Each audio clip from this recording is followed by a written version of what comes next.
Hello, I am Sunil Guleria और इस video में हम सीखेंगे कि फॉर की एक आध एग्जांपल हम और कर सकते हैं। लेट्स सपोज हम यहाँ पर एक वेरिएबल ले सकते हैं डॉलर, लेट्स सपोज नम, और हम यहाँ वेरिएबल भी ले सकते हैं। उसको कोई वैल्यू देना चाहते हैं तो वो हम वैल्यू भी दे सकते हैं।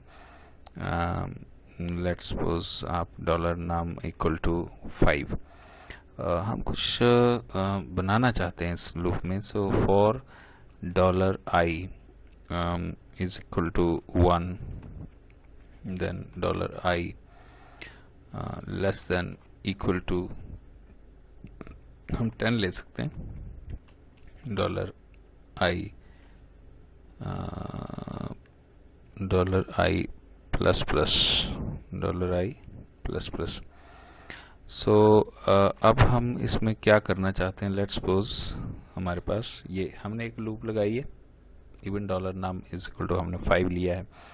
सो अब हम क्या करना चाहते हैं। Let's suppose echo and I want to print here that is let's suppose BR double quotes dot. Dot इसके साथ कनकैट करेगा कि क्या आना चाहिए, डॉलर नाम। मैं चाहता हूँ कि यहाँ डॉलर नाम आ जाए, नाम मीन्स 5 लिखा हुआ आ जाए। फिर मैंने डॉट लगाया, फिर डबल कोट्स लगाया, फिर स्पेस दिया।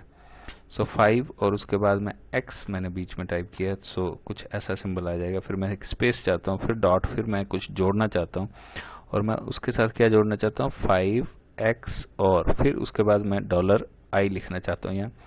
सो 5 क्रॉस 1 ये आउटपुट आएगी। फिर मैं कुछ जोड़ना चाहता हूँ, डॉट करूंगा, डबल कोट्स, और 5 क्रॉस 1, और मैं चाहता हूँ इक्वल टू आ जाए, इक्वल टू डबल कोट्स, फिर डॉट, इसके साथ मैं कुछ और जोड़ना चाहता हूँ और यहाँ जोड़ना चाहता हूँ मैं डॉलर नम, और फिर मल्टीप्लाइड का सिंबल आ गया हमारे पास। ये ऑपरेटर है हमारे पास मल्टीप्लिकेशन का, रिलेशनल ऑपरेटर के अंदर आता है। और नम को मैं मल्टीप्लाई करना चाहता हूँ डॉलर आई से, डॉलर आई से, और फिर मैं यहाँ सेमीकोलन लगाना चाहता हूँ। सो अब आप देखेंगे कि लूप के अंदर मैंने कुछ लिखा है और लूप के अंदर मैंने नम लिखा है, उसकी वैल्यू आ जाएगी, फिर x लिखा हुआ आ जाएगा, और उसके बाद डॉलर आई की वैल्यू होगी। आई की वैल्यू मीन्स 1 होगी, फिर 2 होगी, फिर 3 होगी, ऐसा आ जाएगा इक्वल टू। और यहाँ क्या होगा कि 5 मल्टीप्लाइड बाई पहले 1 से हो जाएगा, फिर 2 से होगा। सो 5 मल्टीप्लाइड बाई 1 5 आएगा, दूसरी बार 5 मल्टीप्लाइड बाई 2 10 आएगा।